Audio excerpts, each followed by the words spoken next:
Bonjour tout le monde, bienvenue à une autre vidéo de peinture acrylique. Cette fois, on va faire encore un 3D. Je trouve que c'est le temps le plus approprié de l'année, hein? Les fêtes s'en viennent. Et puis, je trouve ça intéressant de faire du 3D. Alors, j'ai pris une petite boîte de bois qu'on achète au Dollarama avec un petit couvercle. J'ai mis au préalable, j'ai mis du gesso. Hein? C'est toujours une bonne chose de mettre du gesso avant pour que la peinture adhère mieux, pour que l'acrylique adhère mieux. On va faire juste une base de 3 couleurs. Encore une fois, je sais qu'ils vont être découragés, là, mais je vais prendre du Floetrol. C'est juste parce que je trouve, encore une fois, que c'est plus fluide. Ça sèche moins rapidement. C'est un peu ce que je veux. Alors, écoutez, si vous n'avez pas de Floetrol dans votre région, vous pouvez toujours prendre un additif pour diluer la peinture, pour la rendre plus fluide. C'est sûr et certain que dans une certaine boutique ou un genre de magasin comme Home Depot ou quelque chose comme ça, vous allez trouver un produit qui va être similaire. Je ne sais pas comment il se travaille, par exemple, parce que chaque produit a une particularité, puis il faut quasiment l'essayer avant. Encore une fois, on revient à ce que je dis toujours, faites des tests sur des petites toiles, puis comme ça, avant de commencer à prendre une grosse toile, puis être déçu, ben, au moins, puis si votre petite toile est belle, ben, au moins vous la gardez, puis vous l'accrochez. Alors c'est ça, puis je voulais vous montrer aussi la toile qu'on a fait la dernière, avec la résine. Je trouve ça très joli. Petite particularité par contre que ça a fait, je ne sais pas si c'est parce que j'ai pas vraiment pris la résine d'artiste qu'on appelle. J'ai pris de la résine qui vient en kit avec de l'époxy.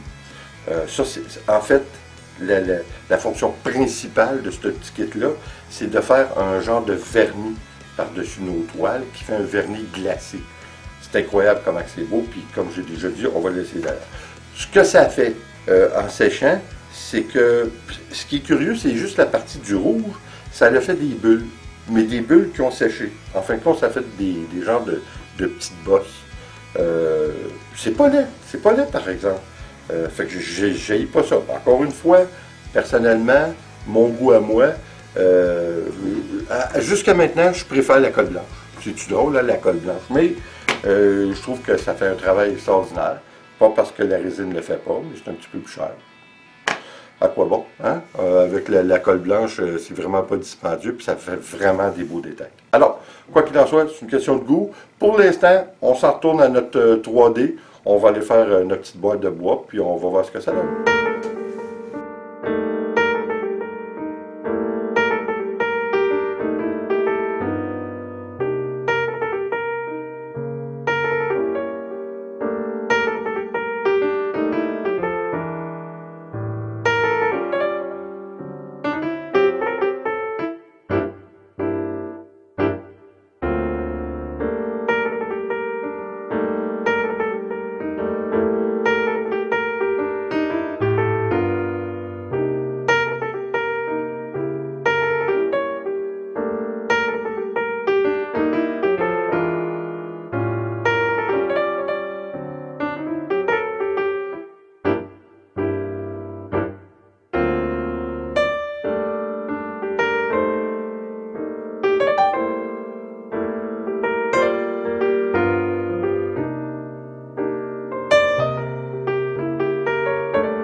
moi, bien, un autre 3D de terminé. Je suis obligé de vous dire que, encore une fois, il me semble que je le dis tout le temps, hein, je suis agréablement surpris. Mais oui, encore une fois, je suis agréablement surpris. Je trouve que c'est très beau, sauf que cette fois, je suis obligé de vous dire que ma plus grande surprise vient du fait que des cellules qui se forment. Puis en principe, avec le Flotrol, ça ne fait pas de cellules. Je ne sais pas, c'est probablement aussi un des facteurs dans tout ça, c'est le fait que j'ai remis de l'acrylique par-dessus mon coulage. Ça, c'est clair que ça fait toujours des cellules de plus. Ça, c'est encore une technique que vous pouvez utiliser. Je regarde dehors parce qu'il neige encore, j'en ai. En tout cas, on va passer à d'autres choses. C'est pour ça qu'on fait de l'acrylique, pour se changer les idées. Comme je vous dis, si vous voulez faire des cellules, vous n'avez aucun médium. Bon, une bonne technique, c'est de passer quelques gouttes par-dessus, puis vous tournez votre canevas ou votre boîte, ou tout ce que vous avez pour faire votre projet. C'est important de dire que les cellules, par contre, qui se forment présentement, ne sont pas très bien définies. Alors, je pense que la plus grande chose là-dedans, c'est surtout le fait que j'ai passé de l'acrylique par-dessus mon coulage après. Quoi qu'il en soit, si vous voulez des cellules, je vous conseille d'aller en silicone ou ma préférée depuis le début, comme j'ai dit tantôt, en colle blanche. Alors, je vais vous montrer ça comme d'habitude, une fois sec, le travail fait. Je pense que ça va être une très belle boîte. On a plus, la tendance est plus sur le bleu. Ça serait plus à donner à un petit garçon. Quoi qu'il en soit, écoutez, on va essayer encore quelque chose d'autre aux prochaines vidéos. Là-dessus, je vous dis merci d'être venu voir la vidéo encore une fois, de nous suivre. Et comme d'habitude, s'il vous plaît, abonnez-vous, partagez et laissez un commentaire. C'est toujours apprécié. Attention à vous. Bye.